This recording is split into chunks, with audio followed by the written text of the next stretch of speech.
Assalamualaikum warahmatullahi wabarakatuh. Bagaimana kabar kalian hari ini? Alhamdulillah, semoga selalu dalam keadaan sehat dan walafiat. Pertama, kita ucapkan alhamdulillahirabbil alamin. Assalatu wassalamu ala asrofil amdiya wal mursalin wa ala alihi washabihi ajmain. Pertama-tama, marilah kita bersyukur kehadirat Allah Subhanahu wa Ta'ala, yang mana berkat rahmat dan karunia-Nya lah kita bisa melakukan proses belajar dan belajar walaupun secara virtual. Baiklah, dengan tidak memperpanjang mukadimah, kita langsung saja masuk kepada materi pembangunan ekonomi, yang mana dari pertemuan yang minggu lalu kita sudah membahas mengenai pertumbuhan ekonomi. Baik, langsung saja kita masuk kepada pengertian pembangunan ekonomi. Menurut Adam Smith, pembangunan ekonomi ini adalah proses perpaduan antara proses pertumbuhan penduduk dengan kemajuan teknologi. Sementara menurut Schumpeter, pembangunan ekonomi ini bukan merupakan proses yang harmonis dan gradual, melainkan merupakan proses yang spontan dan terputus-putus, di mana pembangunan ekonomi itu sendiri disebabkan oleh perubahan terutama di lapangan industri dan perdagangan. Sehingga dapat kita simpulkan bahwa pembangunan ekonomi ini adalah suatu proses yang berkelanjutan berdasarkan rencana-rencana yang terarah. Aspek kehidupan yaitu aspek sosial maupun ekonomi dan masyarakat, di mana bentuk dari pembangunan ekonomi ini dapat berupa fisik, yang contohnya itu dapat seperti gedung perkantoran, peternakan, jalan raya, jalan tol, dan lain sebagainya. Pembangunan ekonomi ini dapat juga didefinisikan sebagai perubahan besar dalam struktur ekonomi dan distribusikan pendapatan yang merata pada suatu negara. Baik, kita masuk ke materi yang selanjutnya. Setelah kita mengetahui pengertian ekonomi ini, kita pelajari dampak dari pembangunan ekonomi. Ada dampak positif dan negatif dari pembangunan ekonomi, yaitu peningkatan jumlah lapangan kerja dan kesempatan kerja bagi masyarakat. Ini merupakan dampak positifnya. Yang kedua, ada mempercepat pertumbuhan ekonomi dalam suatu negara, mendorong pendapatan masyarakat dan pembangunan ekonomi nasional.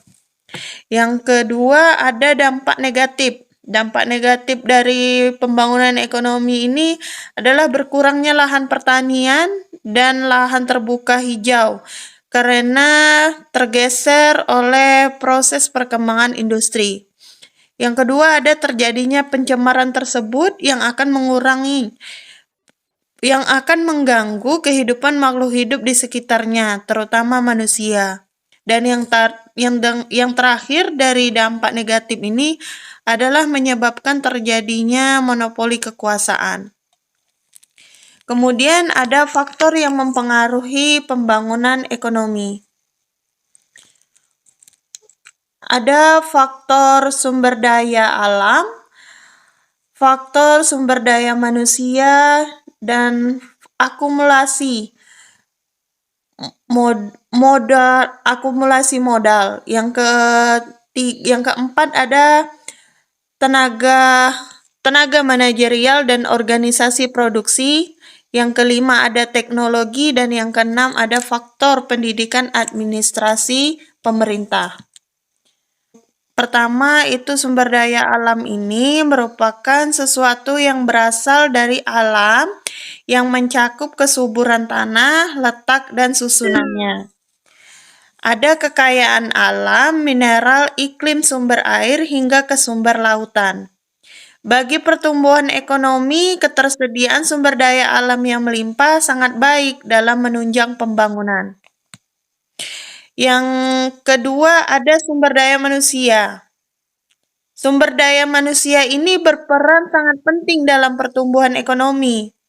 Sumber daya manusia ini dapat disingkat yang kita ketahui ada SDM, yang merupakan individu produktif yang berperan sebagai penggerak suatu organisasi, baik dalam perusahaan maupun institusi.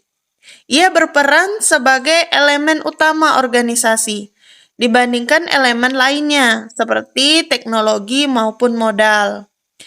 Yang keempat, yang ketiga ada akumulasi modal. Akumulasi modal ini merupakan persediaan faktor produksi yang dapat diproduksi. Akumulasi modal ini sebagai proses penambahan stok modal fisik yang merupakan buatan manusia berupa peralatan, mesin, dan bangunan. Yang keempat ada tenaga manajerial dan organisasi produksi. Organisasi produksi ini sebagai salah satu bagian penting dalam proses pertumbuhan ekonomi yang kemudian berkaitan erat dengan penggunaan faktor produksi dalam berbagai kegiatan perekonomian. Dan yang kelima ada teknologi. Teknologi ini dianggap sebagai salah satu faktor terpenting dalam proses pertumbuhan ekonomi. Sebab perubahan dan kemajuan teknologi erat kaitannya dengan perubahan dalam metode produksi. Dan yang keenam ada faktor politik dan administrasi pemerintah. Struktur politik dan administrasi yang lemah merupakan penghambat besar bagi pembangunan ekonomi suatu negara. Politik yang berada dalam kondisi yang tidak stabil serta pemerintahan yang korup tentunya akan sangat menghambat kemajuan ekonomi. Baik, materi yang selanjutnya, kita lanjut ke materi yang selanjutnya dahulu ya. Nanti kalau ada yang mau ditanyakan, silahkan. Yang selanjutnya yaitu tahap-tahapan keberhasilan pembangunan ekonomi. Tentu saja yang pertama pendapatan per kapita, di mana pendapatan per kapita ini yaitu pendapatan dari suatu negara untuk menghasilkan sebuah laba perusahaan. Yang kedua ada struktur ekonomi. Struktur ekonomi ini berguna untuk mengelola suatu pembangunan ekonomi agar lebih terarah. Yang ketiga yaitu ada urbanisasi. Urbanisasi ini seperti yang kita ketahui ada perpindahan penduduk dan angka tabungan. Yang kelima ada indeks kualitas hidup. Baik, karena ada masalah dalam atau kesalahan teknis tadi ya dari ketua, kita Ibu jelaskan Ibu jelaskan dahulu saja tentang urbanisasi ini. Ya. Kenapa pengangguran ini bisa menurunkan ekonomi? Karena pengangguran ini dapat menyebabkan, seperti yang dijelaskan Sherly tadi, menurunkan pendapatan per kapita. Pendapatan per kapita ini merupakan pendapatan nasional yang berasal dari sektor pajak yang berkurang. Hal ini dapat mengakibatkan terjadinya pengangguran yang tinggi yang dapat menyebabkan kegiatan perekonomian menurun sehingga pendapatan masyarakat pun akan menurun. Dengan demikian, pajak yang harus dibayar dari masyarakat pun akan menurun. Itulah sebabnya kenapa pengangguran ini bisa menurunkan pembangunan ekonomi. Gimana? Paham?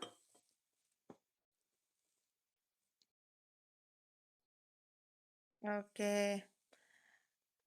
Ada yang ingin ditanyakan?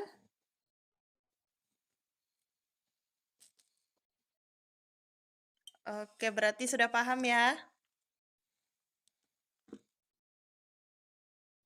Oke, kalau sudah paham, Ibu tutup saja. Bisa hidupkan kameranya sebelum kita tutup perkuliahan kita hari ini.